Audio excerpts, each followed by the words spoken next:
क्या भगवान, ये मैं क्या देख रहा हूं? रास्ते में एक औरत बैठी है और इसकी गोद में बच्चा है। इसे देखकर तो ऐसा लग रहा है कि जैसे मेरी बहू कमला। लेकिन मेरी बहू कमला यहाँ क्या करने आएगी? चल रहा हूं, इसे बुलाता हूं। अगर मेरी बहू कमला होगी तो मेरी आवाज सुनते ही मुझे पहचान जाएगी। बहू कमला, अरे ओ बहू कमला,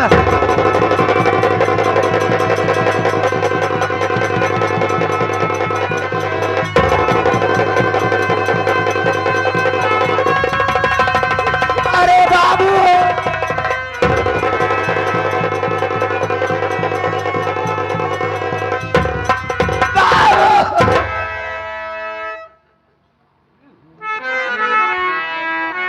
मत रो बहू, अरे भाई मत रो। ये बता, यहाँ तू इस हाल में यहाँ कैसे आ गई बहू? और तेरी गोद में बच्चा किसका है? स्वर्गवासी पिया की निशानी गए, क्या? जिसके कारण फंसी नैया मझधार में, जिसके कारण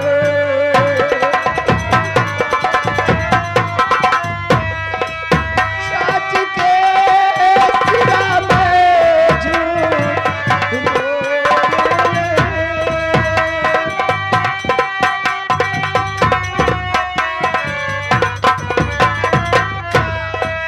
सच के सिवा में झूठ बोलूं नहीं, जिसके कारण न रह पाई परिवार में, जिसके कारण।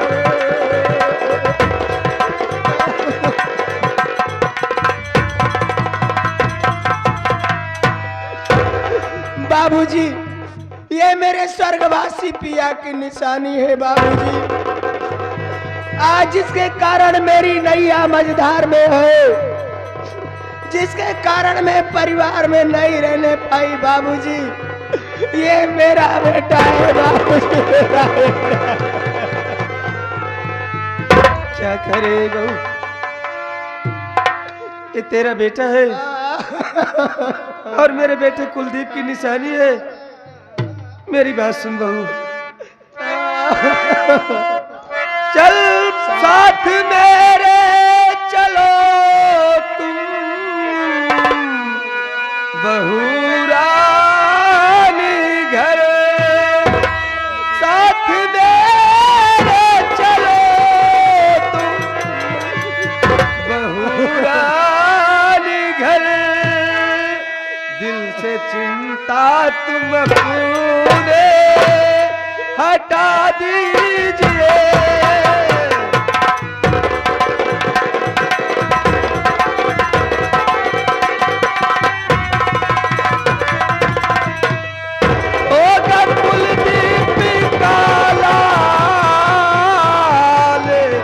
कुलदीप है, होगा कुलदीप का लाल, कुलदीप है, सारा रंजो अलम तुम मिटा दीजिए।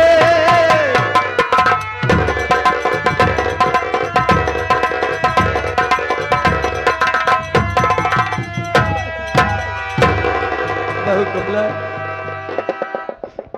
अगर ये मेरे बेटे कुलदीप की निशानी है तो मेरी बात मान बहू। चल मेरे साथ घर, मेरे साथ घर चल, घर पर रह। और यहाँ क्यों आ गई? कौन तेरी ये हाल बनाया? घर छोड़ करके कैसे चली आई तू? मुझको मजबूर करिए, नहीं बात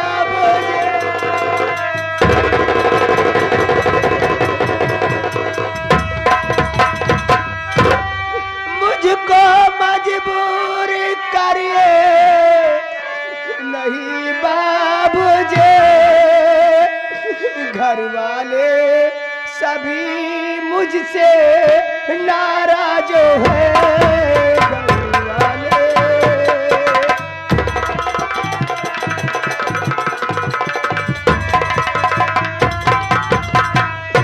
माता जी ने किया मेरा परित्याग है, माता जी ने किया मेरा परित्याग है। अब विधाता के हाथों मेरी लाज है, विधाता के हाथों।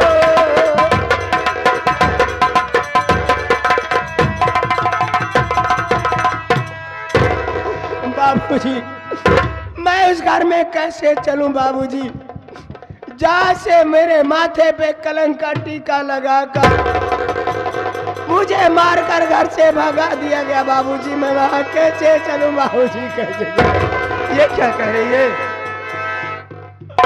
ये क्या कह रही है? तेरे माथे पर कलंक का टीका लग गया और तुझे घर से मार कर निकाल दिया। कौन तुझे घर से मार कर निकाल दिया? कौन तेरे माथे पर कलंक का टीका लगाया? और ये कह रही है कि तुझे मजबूर मत करो। अरे वो घर तेरा है, मेरा है, अभी तो उस घर का मालिक मैं हूँ। फिर तुझे क्यों मार कर निकाल दिया? बाबूजी आप तो घर पे थे नहीं, मेरी तबीयत ठीक नहीं थी बाबूजी।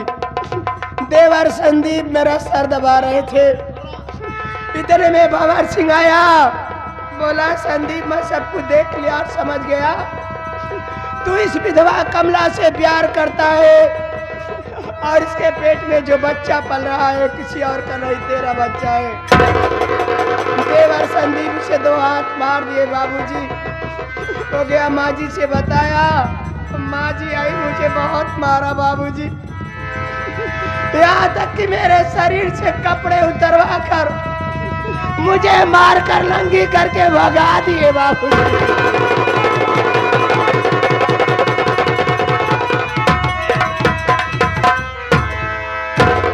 गरीब बात है बहू, तो चल मेरे साथ घर।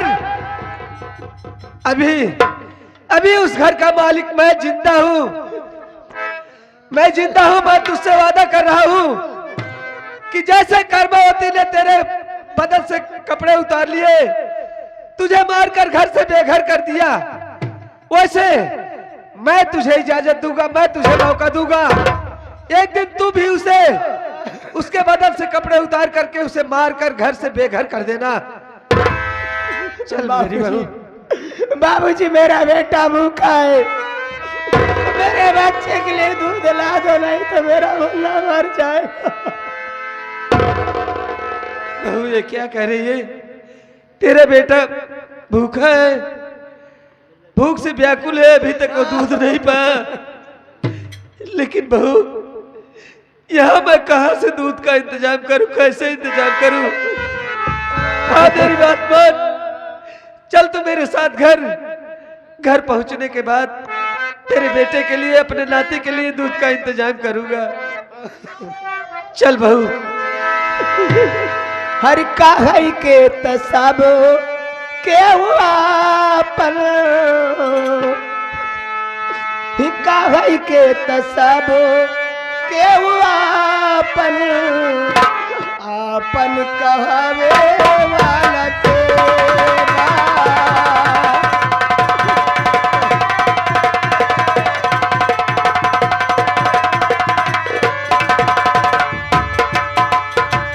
दुखवा में सब केहू साथी,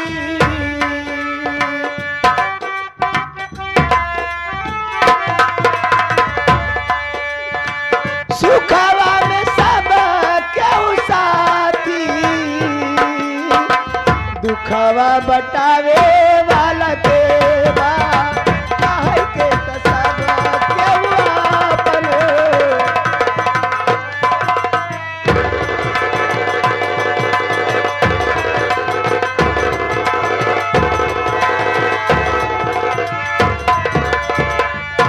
जय माँ भवानी। सरदार जी जय माँ भगभकानी। भगभकानी क्या है बे? जय माँ भवानी। जय माँ जय माँ भवानी। जय माँ भवानी। देख सुना इस रास्ते से कोई अमीर आदमी आने वाला है। जी सरदार। चल हम लोग झाड़ी में छुप जाते हाँ, हैं सरदार। और आते ही फौरन गोली मार के लूट चलिए लेंगे। सरदार। आओ मेरे साथ। आइए।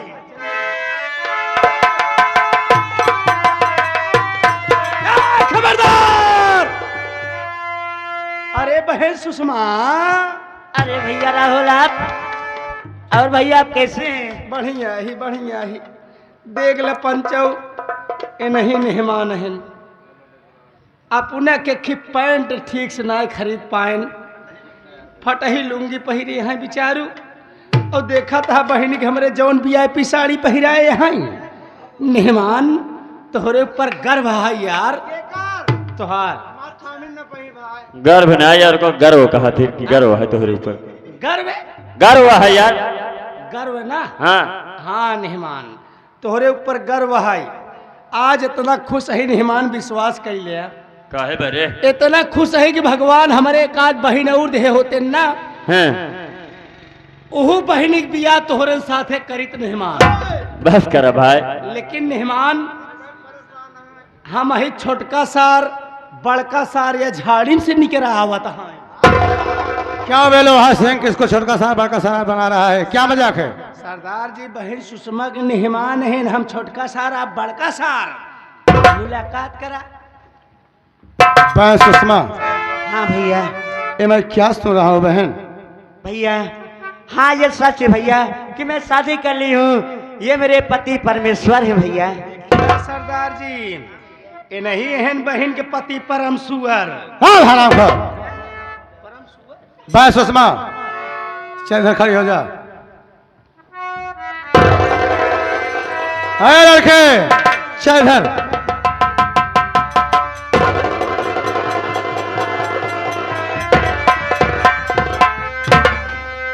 बथुआ ये मैं क्या देख रहा हूँ कि बाबूजी का चेहरा तो मेरे भैया जैसे लग रहा है। मगर मेरे भैया कहाँ हो सकते हैं? मेरे भैया तो इस दुनिया को छोड़कर चले गए।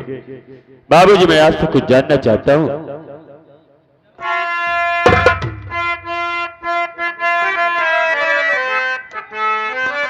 आपका सारा चेहरा तो मेरे भैया से मिलता है। आपका सारा चेहरा तो मेरे भैया से मिलता है। आपका सारा चेहरा तो मेरे भैया से मिलता है। अरे नहीं कुछ फर्क है बिल्कुल मेरे भैया से मिलता है।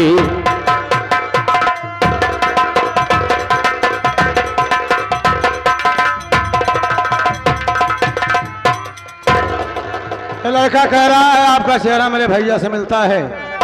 मैं इसे सारी कहानी पूछता हूँ। मेरी बात सुन। कहाँ पर है वतन तेरा बता दे साफ तो मुझे कहाँ पर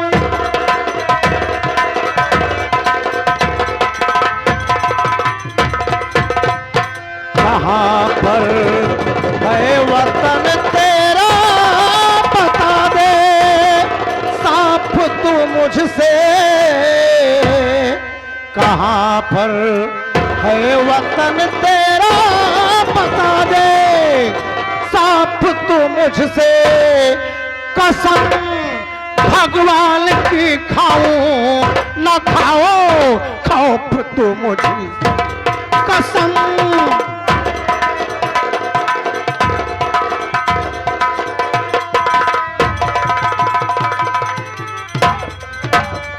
बता तेरा नाम क्या है? तू कहाँ का रहने वाला है? ना तो तुझे डांटूंगा ना मारूंगा, सिर्फ इतना बता दे तेरा नाम क्या है और तू कहाँ का रहने वाला है? बाबूजी आप मेरा नाम जानना चाहते हैं तो मैं आपको जरूर बताऊंगा। अरे कहते सब संदीप मुझे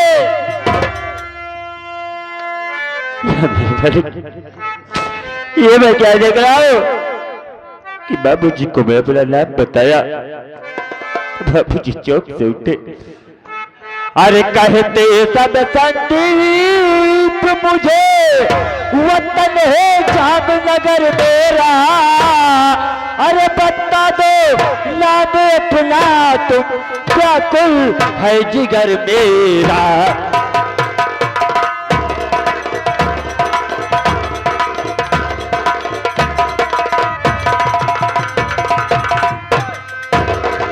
बाबूजी मेरा नाम संदीप है और मैं जामनगर का रहने वाला हूँ, लेकिन बाबूजी आपका क्या नाम है और आप कहाँ के रहने वाले हैं? क्या आप अपने बारे में नहीं बताएंगे? तू मेरा नाम जानना चाहता है तो सुन, मैं तुझे बता रहा हूं। नाम कुलदीप मेरा, मैं भाई तेरा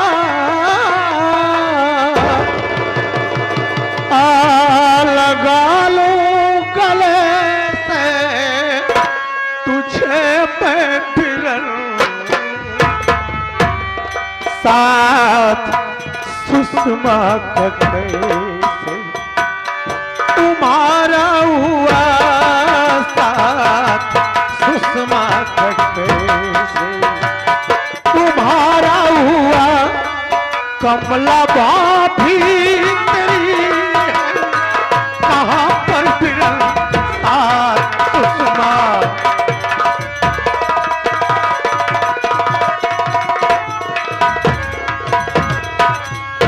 पूर्ण संदीप, मेरा नाम कुलदीप है रे, मैं तेरा बड़ा भाई हूँ। ये बता तेरा साथ सुषमा से कैसे हुआ और तू यहाँ इस हाल में, तेरी भाभी कमला कहाँ है? हाय भगवान काने से क्या सुन रहा, मेरे भैया अभी जिंदा संसार में, भंवर सिंह ने बताया दुटक पाई ने,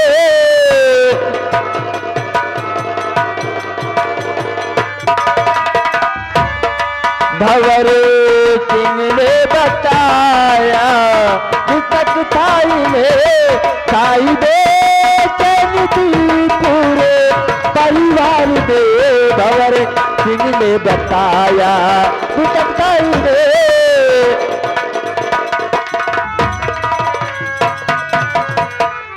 हाय भगवान, ये मैं क्या सुन रहा हूँ कि मुझे अपना नाम कुलदीप बता रहे, लेकिन भंवर सिंह ने जो बताया था कि संदीप हमें तुम्हारे भैया मदनपुर जा रहे थे कागज मिल की आग बुझाने के लिए, गंगा जी के पुल पर पहुंचे जहाँ ट्रक और कार का एक्सीडेंट हुआ और कार सहित तुम्हारे भैया बीच दरिया में चले गए। अब मेरे भैया नहीं हुए, मेरे भैया तो इस दुनिया को छोड़ कर चले गए। आप तो चोर डाकू है, पता नहीं कितनी बार बहन की गोद उजाड़ दी होगी, कितने बच्चों को अनाथ किया कर दिया होगा, कितने की बात चोरी कर दी होगी।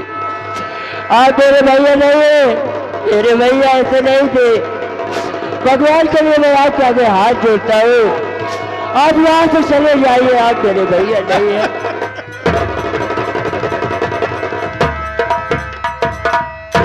वाह मुन्ना संदीप, आज तू अपने बड़े भाई को पहचानने से इनकार कर रहा है मुन्ना, और मुझे कह रहा है कि तुम चोर हो, डाकू हो। पता नहीं कितनी माँ बहनों की गोद सूनी कर दिया होगा। अरे मुन्ना, तुम्हें तो मालूम है कि जब मदनपुर कागज मिल में आग लगी थी तो बाबूजी ने मुझे मैनेजर भंवर सिंह के साथ भेजा था, और रास्ते में मेरे साथ क्या हुआ मुन्ना, ले मैं तुझे बता रहा हूं।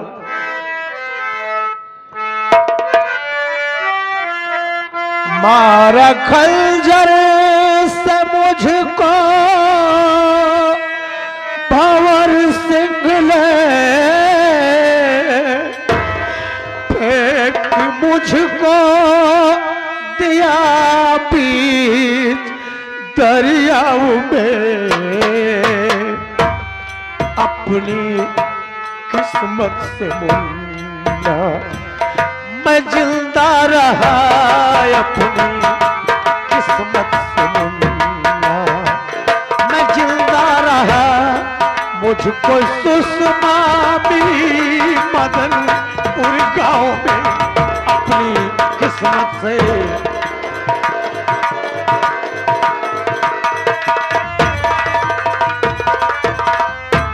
मुन्ना संदीप, मैं तो मदनपुर जा रहा था कागज मिल की आग बुझाने के लिए, लेकिन ये कमीना भंवर सिंह मदनपुर से पहले ही कार रोक दिया और कहने लगा, कुलदीप बाबू माँ गंगे का दर्शन कर लो।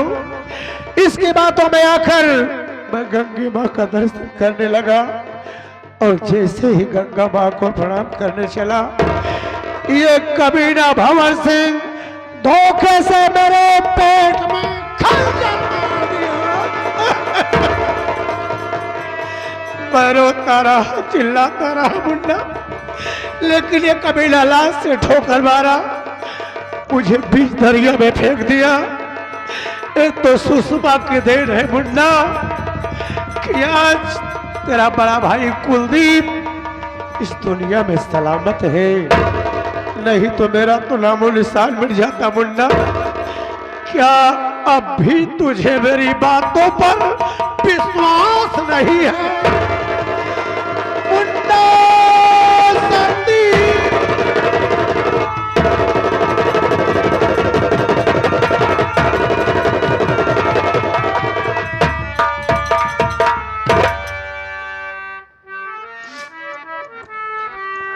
मुन्ना, तू यहाँ इस हाल में है और तेरा साथ सुषमा से कैसे हुआ, और तेरी भाभी कमला कहाँ है मुन्ना? मुझे साफ साफ बता मेरे भाई। भैया, आप मेरे हालात को जानते और जानते हैं, और ये पूछ रहे हैं कि साथ में तेरे साथ सुषमा कैसे। तो भैया मैं आपको सब कुछ बताऊंगा। भैया, आप जब भंवर सिंह के साथ मदनपुर चले गए थे कागज मिल की आग बुझाने के लिए ना, वहां से भंवर सिंह आया और बताने लगा कि संदीप, हम और तुम्हारे भैया मदनपुर जा रहे थे कागज मिल की आग बुझाने के लिए। गंगा जी के पुल पर पहुंचे, जहां पे ट्रक और कार का एक्सीडेंट हुआ और कार सहित तुम्हारे भैया बीच दरिया में चले गए। ये बातें सुनते ही भैया अपने परिवार में शोक से छा गया।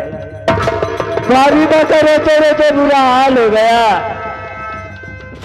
बाबूजी ये बातें सुनी, आपका पता लगाने के लिए मदनपुर गए, मगर वो भी नहीं लौटे भैया। एक दिन की बात है, भाभी माँ का सर दर्द कर रहा था और मैं कमरे में बैठ के भाभी माँ का सर दबा रहा था। इतने में भंवर सिंह आया, कहने लगा संदीप तू ये क्या कर रहा है? एक कमला विधवा से प्यार करता है। यहाँ तक कि भैया वो आराम ज्यादा कहने लगा कि ये जो कमला के पेट में बच्चा पल रहा है, ये बच्चा किसी और का नहीं, ये बच्चा तेरा है संदीप। भैया मुझे गुस्सा आ गया, मैं भंवर सिंह को 2 हाथ मार दिया और भंवर सिंह वही बातें जाकर माँ जी को बताया। माँ जी ने गुस्से में आकर भाभी माँ को घर से मार के भगा दिया। भैया जब मैं कॉलेज से घर पर आया तब अपनी भाभी को आवाज दे रहा था, भाभी तो नहीं आई। इतने में माँ जी आई और वही झूठा इल्जाम मेरे भी ऊपर लगाकर मुझे भी घर से मार के भगा दिया भैया। घर से निकलने के बाद मैं अपनी भाभी को बहुत ढूंढा, बहुत पता लगाया, मगर भाभी को कहीं कुछ पता नहीं चला भैया। मुझे तो ऐसा लगता है कि भाभी मैं अपनी जिंदगी से उबकर कहीं अपने मुन्ना, ऐसा मत बोल। तेरी भाभी कमला ऐसा कभी नहीं कर सकती। मुझे तो ऐसा लगता है भैया कि भाभी मैं अपनी जिंदगी से उबकर कहीं अपनी जान तो नहीं दे दी। बदर बदर की ठोकर खा रहा था, भीख मांग के अपना जीवन बिता रहा था, भूख प्यास से तड़प रहा था। शिव जी के मंदिर पे पहुंचा जहां पे सुषमा नाम की लड़की बैठी थी। मैंने इससे पानी मांगा, इसने मुझे पानी पिलाया और कहने लगी बाबूजी आप मेरे साथ शादी कर लीजिए। भैया मैं अपने हालात को देखते हुए इसके साथ शादी कर लिया।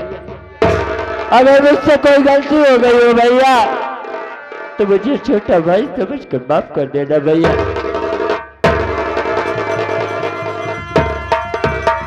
नहीं मुन्ना संदीप, तुमसे कोई गलती नहीं हुई है रे, कोई गलती नहीं हुई है। तूने तो बेसहारे को सहारा दिया है मुन्ना, तुमसे कोई गलती नहीं हुई है। सुषमा ये हमारे बड़े भैया हैं, जाकर पांव छूकर आशीर्वाद ले लो।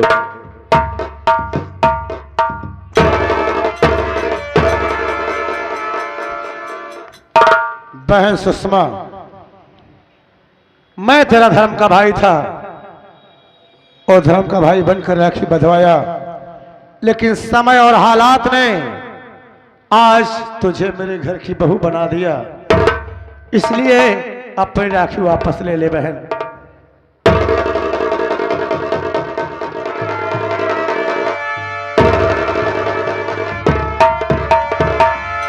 लेकिन भैया मैं आपसे एक बात यह जानना चाहता हूं कि आप ये डाकू के भेष में और हाथ में बंदूक का बाना आखिर किस लिए भैया? आप तो ऐसे नहीं थे। ये सब नापाक पैसे को छोड़ दो और एक भले इंसान के तरीके अपनी जिंदगी बिताओ मेरे भाई।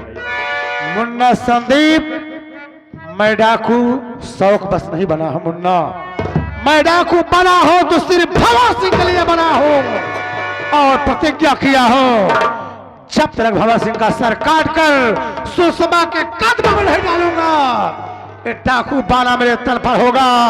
इससे पहले ये डाकू बाना मेरे तल से नहीं हटेगा मुन्ना। भैया अगर आप भाव सिंह के खातिर डाकू बने हैं तो जब तक उस हरामजादे का इस दुनिया से नामो निशान नहीं मिटा देना ये बंदूक मत छोड़ना भैया, और ये डाकू के भेष को भी मत उतारना। लेकिन भैया मैं सिर्फ आपसे एक बात और कहना चाहूंगा कि आज 2 दिन से हम दोनों प्राणी बहुत भूखे हैं। अगर कहीं से अगर रोटी का टुकड़ा मिले तो लाकर हम दोनों को दे दो, जो कि हम दोनों की भूख मिट जाए भैया। मुन्ना संदीप तू चिंता मत कर, मैं गांव में जा रहा हूं, कहीं ना कहीं से तुम सबके लिए रोटी लेकर बहुत जल्द आता हूं मुन्ना।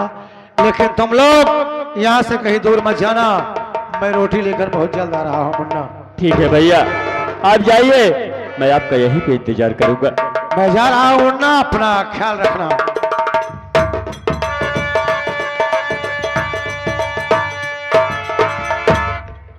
सुषमा हाँ जी। भैया हम दोनों के लिए रोटी लेने गए हैं और बोल के गए हैं कि हमारा यहीं पे इंतजार करना। चलिए ठीक। चलो आओ हम भी चलते हैं। अरे भूले बिसरे एक कहानी, भूले बिसरे एक कहानी फिर आई के याद पुराने, भूले बिसरे एक कहानी।